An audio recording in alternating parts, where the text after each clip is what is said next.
Hello and welcome to In Business, our look at the world of business, industry and commerce in and around the Liverpool City region and indeed beyond.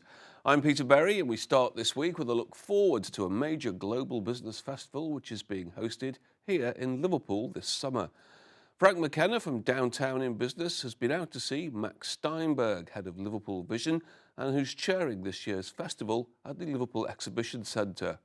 This is the second time Liverpool's hosted the event, and as Frank discovered, Max says they've learned a lot from the previous festival, with this year's being focused over 3 weeks, with each week having a theme, and it's being held at a central location. Max, it's great to see you, and obviously we're going to talk about the International Festival for Business, which is coming up in June. But firstly, could you just explain to viewers the role of Liverpool Vision in terms of inward investment, job creation and so on in Liverpool and the wider city region? Vision is the economic development company for the City of Liverpool. The chairman of the company is the Mayor of the City, Joe Anderson. We have a board. Its key tasks are to bring more investment, more business growth into the city, or develop more businesses within the city itself. Secondly, our responsibility is to market the city so that the messages about Liverpool go nationwide, internationally, worldwide about the offer that the city has. And thirdly, we do major events like the International Festival for Business, which in one sense is a product that supports the first two. It's about getting the message across that Liverpool is open for business and wants to do more business, and people can come here, set up business and be very successful. So obviously there's been a significant regeneration and renaissance of Liverpool over the past decade or so, and Vision have played a significant part in that. But what would success look like going forward as far as you're concerned? Okay, well, I think Vision was integrally involved in the whole development of the city centre. I think when you look at the city centre, there was a document that Liverpool Vision produced for the city in the year 2000, 2001, when we didn't have an arena, when we didn't have Liverpool One, when we didn't have a lot of the facilities that we now have. And that document envisaged those kind of transformational developments which have transformed the city, which be part of the new renaissance of the city. They're in place now. It's now our job to make sure that we maximise the benefit of all of those facilities and get the message across that isn't always known about, that Liverpool has changed, that it's open for business. So success in the next 5 years for me is growing the business base of the city. If you look at this city and compare it to its counterparts in the north or indeed elsewhere in the country, we are shorter, we have a smaller business sector, private sector business sector in this city than our counterparts do. That's probably because historically we relied too much on public sector economies and public sector jobs in the past. We can, and we're doing it at the moment, we can grow that private business sector. We are doing so. It's growing quite significantly, but it's growing from a low base. So success for me over the next 5 years is ensuring that the infrastructure we put in is developed, is utilised, more business comes in, we make a success of the Peel land, we bring more private sector businesses in there, and we begin the process or continue the process of turning the economy of this city from being too dominated by the public sector and more supported by a private sector industry which will bring more wealth creation into this city. I think it's fair to say, Max, that we've certainly put ourselves on the map as a city in terms of the tourist economy. You know, great destination city now. And you've often used a great phrase, which is, you know, we're known as capital of culture because of the work that took place here in 2008. But you'd like to see the International Festival for Business actually create a vision of Liverpool being the capital of commerce. How do you think the International Festival will help in terms of placing Liverpool as that economic driver and in the context of the Northern Powerhouse agenda? For me, the 2016 game changer is probably L2 or the Superport. I think that if you look at the projections for the tonnage that's going to come in here, the produce that's going to come here, the goods that are going to come in here, the jobs that's going to create over the next 3 to 5 years, for me as a Liverpool lad, that returns Liverpool to what it was back in its heyday, one of the world ports. It really does confirm us as a multimodal distribution centre where we're going to be importing, exporting far more produce than we've been used to over the last perhaps decade or so or more. I think that adds to the, we have a reputation as a cultural city, we have a reputation for tourism. I'm not sure with the reputation of the city yet as a major business centre like Leeds and Manchester. I mean, I say that because I think, you know, they both have reputations which cover a number of issues, but I think business or private sector business will be part of the recognised DNA now. I don't think people always think that about Liverpool. I'm not sure that's really justified in their thoughts, but we haven't got the message across strongly enough about the city. I think events like the festival make it clear that the city is open for business and can do great business. I think the success of the festival and the success that brought into the city and city region economy can do that. And I think there are some game changers like Liverpool 2, the Super Bowl, that will add to what we've done so far. I've got businesses coming to me saying that for them makes a big difference. Where they were importing or exporting via the Dutch ports or whatever, they'll now be coming straight into Liverpool. They're going to be bringing their produce here. I was talking to someone the other day who was involved in the food industry. They want to get their produce here and to market very quickly.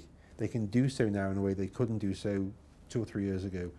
All of that's going to add to the supply chain, the development for support businesses. So I think we're set for a very good future, but we are still in a position where we are growing this economy against the backdrop of other economies that are ahead of us in our counterpart cities. So there's a lot to do. So you're getting ready to host the biggest business festival in the UK coming up in June. It's being described as the Glastonbury for the business calendar.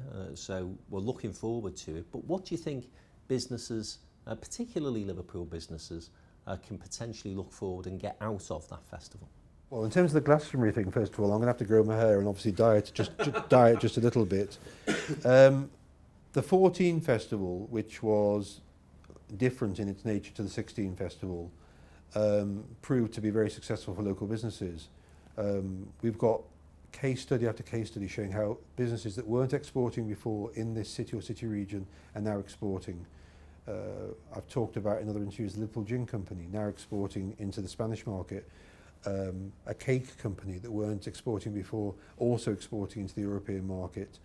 There are lots of stories, lots of success stories that came out of that. Sometimes businesses come up to me and say in the city or city region, what's in it for us?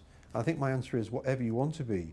With 6,000 Meet the Buyer events, with investors, venture capitalists, suppliers who are wanting to buy in the city, you can take advantage of one of those 6,000 appointments. You can be in the in the exhibition centre where all the events are taking place and meet representatives from 100 countries. I've just heard in the last few days before this interview that we're now up to 10 delegations from Chinese cities looking to do business in the UK. They're not coming over for a jaunt, they're coming to do more business. The same thing I'm hearing from from a range of Middle East countries, from Europe, from American cities and European cities.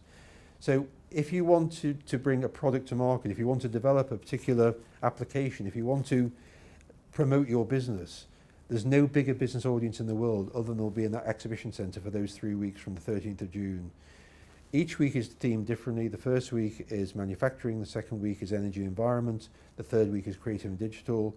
Professional services are going to run through all of those 3 weeks because the UK is such a strong competitor in terms of world markets for professional services. So we are open for business. Business wants to prosper. Come and be part of it. Come and take part. Come and meet Come and meet UKTI. Come and meet advisors who will actually put you in the direction that you may not have thought of before. Come and just be part of talking about how we do more business. And the other great thing that people can look forward to, of course, are the inspirational speakers that you've managed to attract to the festival. Yeah, at 5:30 each day we're putting on what's called the Blue Skies events, and we've got some great speakers that are already lined up, and there'll be some announcements about some more speakers shortly, but I think speakers of the calibre of the former South African President F.W. de Klerk, Lady Barbara Judge, an American who is been a huge force for good in the nuclear industry, who's going to talk about her life journey. People like Jim O'Neill from Goldman Sachs. Some really great speakers. Come at 5:30 at the end of the business day. Come and listen to that. Come and meet fellow business people. I think what I saw in 14, I think you saw it as well, Frank, is in that business lounge that we had at Man Island. People just met each other from different countries, and we've got this business matching service, by the way, which if your viewers are interested in coming to the business festival and registering as a business delegate, which is free, by the way, no charge. You register as a business delegate. If you're interested in apps and you're from Liverpool 8 and you want to meet someone from San Francisco, we'll put you together. So you can have that business discussion. That's the kind of thing that did the business in 14. But yeah, 5:30 every day, some really, really great speakers. And in the next few days, some more announcements about some really other great names that are going to create a roster of speakers that I think I'd certainly want to be at those events at 5:30 each night listening to those people. So come along. Frank McKenna talking to Max Steinberg there. That's it for part one, but don't go away. We're back after the break.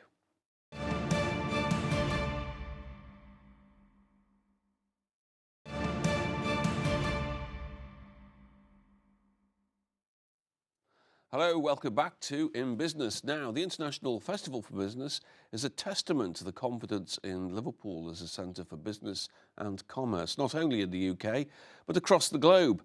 We heard Max Steinberg before the break telling Frank McKenna how the new Liverpool 2 development was helping businesses across the city region and beyond. Starting a new business, though, can be daunting, and many aspiring entrepreneurs are put off by what they perceive as the barriers to launching a new venture, or maybe lack confidence to start up in the first place. In short, it can seem like a very high mountain to climb and a very lonely one. An organisation in Liverpool, however, aims to make many people's dreams a reality by offering mentoring and support to those who want to start climbing that mountain. It's called the New Business Development Club, and I'm joined now by Jackie Lee and Lynn Boyd, who are directors. Welcome, Jackie and Lee. Now, when did the New Business Development Club start and why did you set it up? Okay, the New Business Development Club started back in 2013. The reason that we started it up was Jackie and I both have our own businesses. We came through the new business process with all the challenges that that brings in terms of everything that you've just suggested there, in terms of what we need to do setting up a business, the support that we need, the guidance that we need. Jackie and I are both trainers and we're both business consultants, so it meant sense to us to actually take our skills and transfer them into helping businesses to reach ultimately their dreams and their aspired visions. And that's why we set it up originally back in 2013.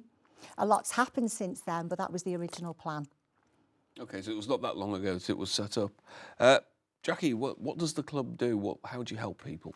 Well, the club is a really important part for new businesses to continue on their journey successfully. Often, as you said before, it can be a lonely journey, and being part of a club actually helps people to feel part of a team. They know they've always got somebody to come to ask questions of, for support. We very much believe that our unique selling point is that we continue to support businesses once they're perceived as perhaps not new anymore. So we always say new and early years business, and we find that we actually help businesses right up to 5 years because people are not where they need to be in the early stages when they set up their business. So what's the best thing for someone to do? Let's say I had the idea, I wake up one morning, I say, do you know what, I'm fed up of working for a living, I want to set up my own business. I've seen a cheap van down the road, I'm going to start a delivery business. But I don't know how to do that. So if I come to you, what are you going to tell me? The first thing I would tell you through experience is do your research. So it's absolutely wonderful to have a vision. That's what we all need. But then to put that into practice, you need to go through a process. Research is fundamental to it. Make sure that you're going to have a customer there at the end of the day. So whatever you're doing with that van, is there a need for it? Once you've done that, I would suggest that you don't go any further whatsoever until you've completed a proper business plan. And when I say proper, I mean a real business plan, which is real to you in terms of your skills, in terms of what you require in order to be successful, and in terms of what the business needs to be successful. And we come through across a lot of businesses in the work that we do who can be 12 months into the journey and they still haven't got a business plan to refer to. So I would absolutely say the business plan. you do your research, you've got your business plan, and then you need to start looking at what do I now need to do in terms of developing myself professionally and developing myself personally to move on. And then the next step after that obviously goes into your financials and everything else that make up a successful business. Now, we live in the world of Google, and it must be very tempting for someone thinking of setting up a business to Google business plan. Oh, there's a template, I'll download that. Good idea, bad idea? Well, it's a good place to start. But then I always think there's lots of help for people out there. Why don't they go and speak to somebody? Once they've got the basics, go and speak to somebody who can then tailor that business plan for them. Now, what a lot of people don't realise is that a business plan is not something that you just write and then you stick it behind the door to keep your door open. It's a living, breathing plan that you need to refer to. Lynn and I like to say, how do you know if you've got there if you don't know where you're going? So that plan actually is that blueprint of where you want to be, not just short term, but medium to long term. So that's the benefit of a business plan. Okay, so I suppose you've been going for 3 years. Can you give me some examples of businesses that you've helped from start to where they are now? Absolutely. We still have businesses with us now that started on our journey with us 3 years ago. Those businesses are across sectors. At the moment, we're probably running at about 70% of our members are women.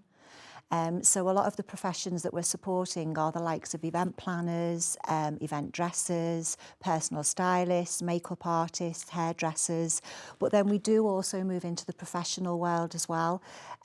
So we do have accountants, we do have solicitors, we have health and safety.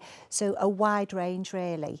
But ultimately, as I say, we have businesses that have been there with us from the start, and we have Jackie and I are quite challenged in a way because there's only the two of us within the business. So we're doing everything within this organisation, from the actual, everything to do with the business, and then the application as well. So we're the two individuals who do the one-to-one support, we arrange the events, we attend the events, we develop, we do everything. So we're quite restricted at the moment in terms of how many new businesses we can bring on board. At the moment, we're averaging on about 5 a month. But there are so many more businesses out there. We have a waiting list, so there are many more businesses out there who do require that support.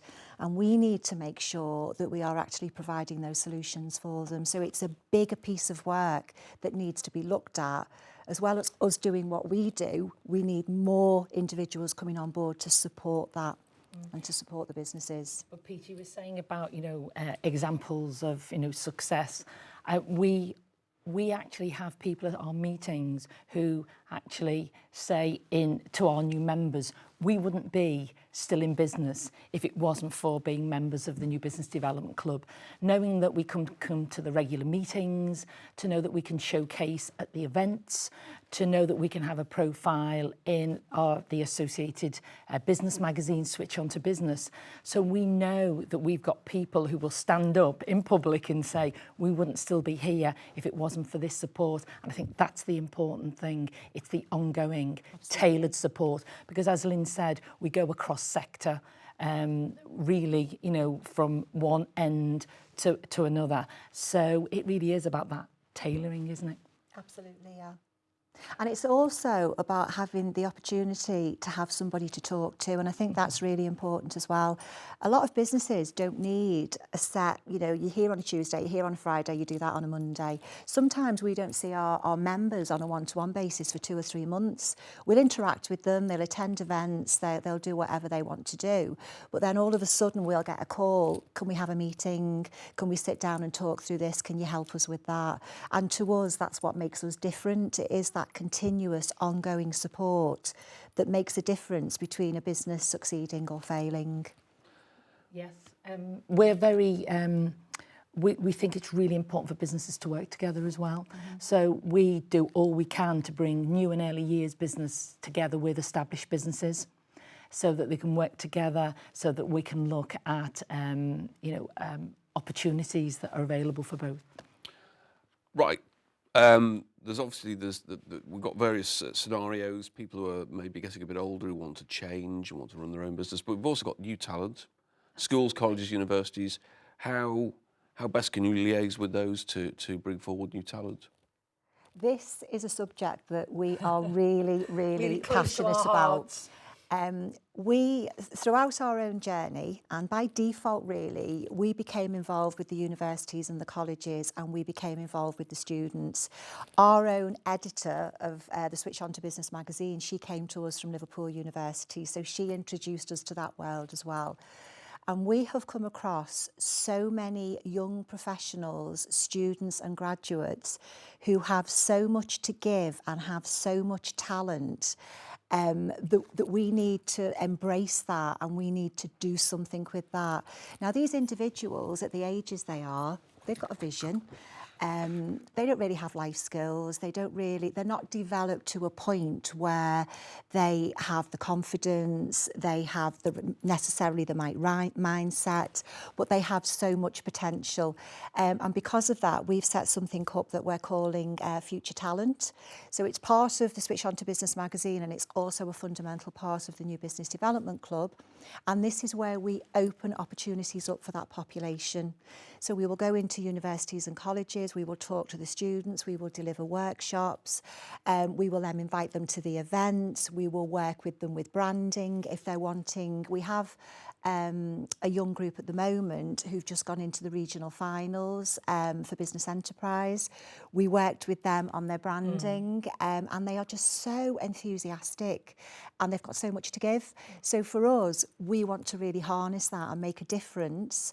And then what we can say from that is, look at what the city is achieving from this, look at that investment in their education, but then look at what they're giving back. But in turn, we need to be able to create an offer for them. And it's really important to note that whilst we do look at people who want to be the entrepreneurs of the future, we also look to support people who don't want to go into self-employment. So we create opportunities via Switch On to Business for, say, photographers, creative writers. And so they get the opportunity to actually develop in that way. Okay, well, we're nearly out of time. So Jackie and Lynn, thank you both very much for coming in this week, and hopefully we'll see you again. And that's it for this edition of Downtown of Indeed in Business. We'll be back in a fortnight with the latest news and views from the business world here in Merseyside. In the meantime, from Jackie, from Lynn, and indeed from myself, have a very good day. Bye-bye.